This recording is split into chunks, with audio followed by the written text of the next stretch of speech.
Selamat kita berjumpa di minggu pertama bulan Maret pada pagi hari ini.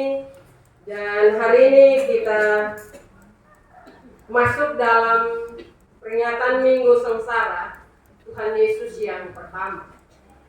Karena itu tema yang akan kita renungkan bersama dalam ibadah Minggu Sengsara pertama Tuhan Yesus pada pagi hari ini, yaitu kasih Bapa dalam pengorbanan anak tunggal Allah. Sekali lagi, kasih Bapa dalam pengorbanan anak tunggal Allah. Bapak, Mama, saudara-saudara yang saya kasihi dalam Tuhan, berbicara tentang penderitaan Kristus, penderitaan Tuhan Yesus untuk menyelamatkan kita.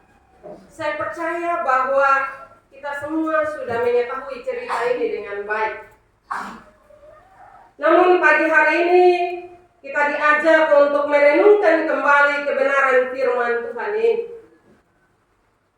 di mana firman Tuhan ini bercerita tentang kisah seorang tuan yang menanam sebuah kebun anggur dan dia mengelilinginya dengan pagar, menggali tempat pemerasan dan mendirikan menara. Setelah itu Bapak Mama, Tuhan ini mempercayakan kebun tersebut kepada penggarap-penggarap. Namun apa yang terjadi Bapak Mama, ketika waktu panen tiba, para penggarap tidak mau memberikan hasilnya kepada tuan mereka. Mereka bahkan menganiaya dan membunuh utusan-utusan yang diutus oleh tuannya untuk mengambil hasil panen, termasuk anak tuannya yang diutus untuk pergi bertemu dengan para penggarap. Anaknya juga dibunuh. Bapak, Mama, saudara-saudara yang saya kasihi dalam Tuhan kita Yesus Kristus, dari cerita kebenaran firman Tuhan ini ada beberapa pokok yang perlu kita renungkan bersama. Yaitu yang pertama, berbicara tentang kepemilikan dan juga tanggung jawab. Perumpamaan ini menggambarkan pemilik kebun anggur yang memiliki hak atas kebun tersebut dan mengharapkan hasil dari penggarap-penggarapnya. Ini mencerminkan hubungan antara Tuhan dan umatnya, di mana Tuhan mengharapkan buah dari kehidupan umatnya. Hal yang kedua, penolakan dan pemberontakan. Penggarap kebun anggur menolak untuk memberikan hasilnya kepada pemiliknya dan bahkan melukai dan membunuh utusan-utusan yang diutusnya untuk mengambil hasil. Bapak, Mama, hal ini menunjukkan penolakan umat terhadap pesan Tuhan dan para nabi yang diutusnya. Hal yang ketiga, keberanian dan kehendak Tuhan. Bapak, Mama, ketika pemilik kebun anggur mengutus anaknya, penggarap-penggarap semakin berani dan merasa bahwa mereka bisa mengambil alih hak kepemilikan. Ini menggambarkan bagaimana Yesus sebagai anak Allah dihadapkan pada penolakan dan penganiayaan oleh orang-orang yang seharusnya menerimanya. Hal yang keempat, penghakiman dan keadilan. Bapak, Mama, perumpamaan ini mengingatkan bahwa ada konsekuensi bagi tindakan jahat. Pemilik kebun anggur akan menghukum para penggarap yang jahat. Ini mencerminkan keadilan Tuhan yang tidak akan mengabaikan setiap perbuatan jahat. Dan hal yang kelima, penerimaan kerajaan Allah. Tuhan Yesus menegaskan bahwa kerajaan Allah akan diambil dari mereka yang menolak dan diberikan kepada bangsa yang mau menghasilkan buah. Ini menunjukkan bahwa Allah berkuasa untuk memilih siapa yang akan menjadi bagian dari kerajaan. Dan hal yang keenam, pentingnya buah yang baik. Fokus pada menghasilkan buah yang baik, mengisyaratkan bahwa iman harus diikuti dengan tindak. Umat Tuhan diharapkan untuk hidup sesuai dengan panggilannya dan menghasilkan buah yang memuliakan nama Allah. Perumpamaan ini mengajak kita untuk merenungkan posisi kita dalam hubungan dengan Tuhan dan bagaimana kita memperlakukan pesan serta utusan-utusannya. Papa, Mama, saudara-saudara yang saya kasihi dalam Tuhan, itu pesan firman Tuhan yang kita baca dari cerita ini. Sekarang bagaimana dengan pesan masa kini untuk kita? Gereja digambarkan sebagai kebun anggur. Tuhan Allah lah yang menjadi pemilik kebun anggur itu. Anggota gereja adalah tanaman-tanaman anggur, di mana sikap dan perilaku yang berwujud dan dalam pikiran, perkataan, dan perbuatan. Perbuatan kita adalah buah anggur yang kita hasilkan. Papa, Mama, saudara-saudara, pemimpin dalam gereja, yaitu pendeta, presbiter, berperan sebagai penggarap-penggarap. Mereka mendapat mandat dari Allah untuk memelihara, menjaga, dan juga merawat hidup iman spiritualitas semua anggota gereja. Karena itu apa yang harus kita lakukan? Yang harus kita lakukan adalah selalu dengar firman Tuhan, menaatinya, dan mengaplikasikan dalam setiap tugas dan tanggung jawab kita. Pertanyaan bagi kita, Bapak Mama, bagaimana membimbing sesuai firman Tuhan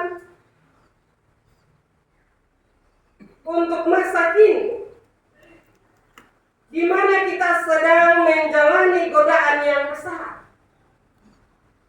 Bagaimana kita sebagai para pemimpin sekali lagi membimbing umat sesuai dengan kebenaran firman Tuhan? Sementara saat ini kita berhadapan dengan godaan yang cukup besar. Apa godaan itu, Bapak Mama? Perkembangan teknologi informasi telah mengganti peran firman Tuhan dalam pembentukan iman, mental, spiritualitas, dan moral anggota gereja. Sadar atau tidak? Itu terjadi. Sebagaimana dalam perumpamaan tadi, Allah mengutus anaknya ke dalam kebun anggur, begitu juga pada masa kini Allah terus mengirim anaknya ke dalam persekutuan keluarga, persekutuan jemaat. Ia mau supaya setiap kita memberi diri untuk mendengar firman Tuhan.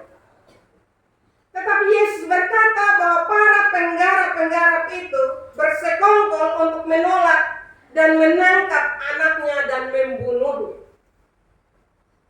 Bapak, Mama, bahaya ini bukan tidak mungkin terjadi dalam kehidupan iman Kristiani kita saat ini. Banyak kali kita yang menolak kehadiran firman Tuhan untuk memandu kehidupan rumah tangga kita, kehidupan keluarga kita.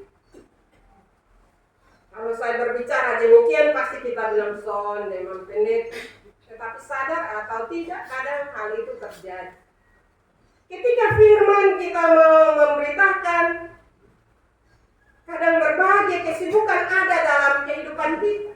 Atau tanpa kita sadari juga kita menolak.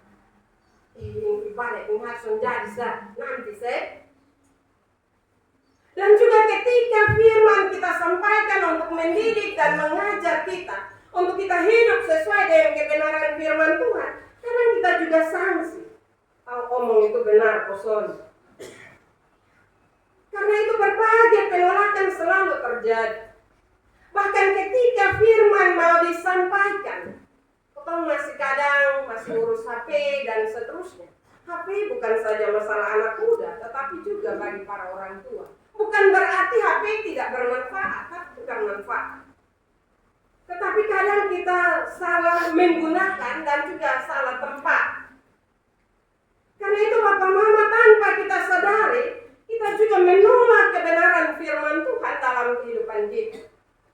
Firman Tuhan menasihati kita untuk hidup firman Tuhan, kita masih kompromi. Belajar dari perumpamaan pada pagi hari ini. Kalau kita tidak memperbaiki kehidupan kita sesuai dengan nasihat firman Tuhan, bukankah satu saat Tuhan mempercayakan hal itu kepada orang lain? Bukankah kita akan menyesal?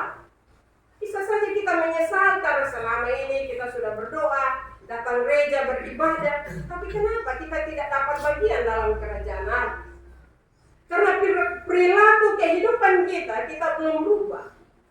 Karena itu marilah Bapak Mama melalui kebenaran firman Tuhan ini, dan juga hari ini kita merayakan Minggu Sengsara yang pertama, di mana Tuhan menjalani penderitaan untuk menyelamatkan kita. Ketika Tuhan menyelamatkan kehidupan kita untuk memperoleh kehidupan kekal, apakah kita dalam kehidupan yang masih Tuhan beri ini, kita berpikir bahwa kita sudah memperoleh hidup kekal dan kita tidak perlu melakukan hal-hal sesuai dengan kehendak Tuhan? Kita hidup di era globalisasi dan juga dalam perkembangan ilmu pengetahuan yang begitu pesat dengan kemajuan teknologi. Marilah Bapak Mama, kita mempersiapkan diri kita menjaga hati kita, menjaga diri kita untuk menghasilkan buah. Dan buah itu jangan asam, tetapi kalau bisa buah itu manis. Karena itu ini tanggung jawab yang tidak mudah. Tidak saja para penggarap, tetapi juga Bapak Mama dalam menjalani kehidupan setiap hari. Kadang kita saling menuntut. Ini majelis dong, son datang berdoa ke ketong, son datang pimpin firman dan seterusnya. Apa tanggung jawab kita? Tanggung jawab kita adalah melakukan kebenaran itu dalam hidup kita. Selalu rindu membaca firman Tuhan. Selalu rindu bersama dalam keluarga untuk merenungkan kebenaran firman Tuhan. Karena untuk menghadapi dunia yang jahat ini, Bapak Mama, kita harus menata iman percaya kita untuk kuat di hadirat Tuhan.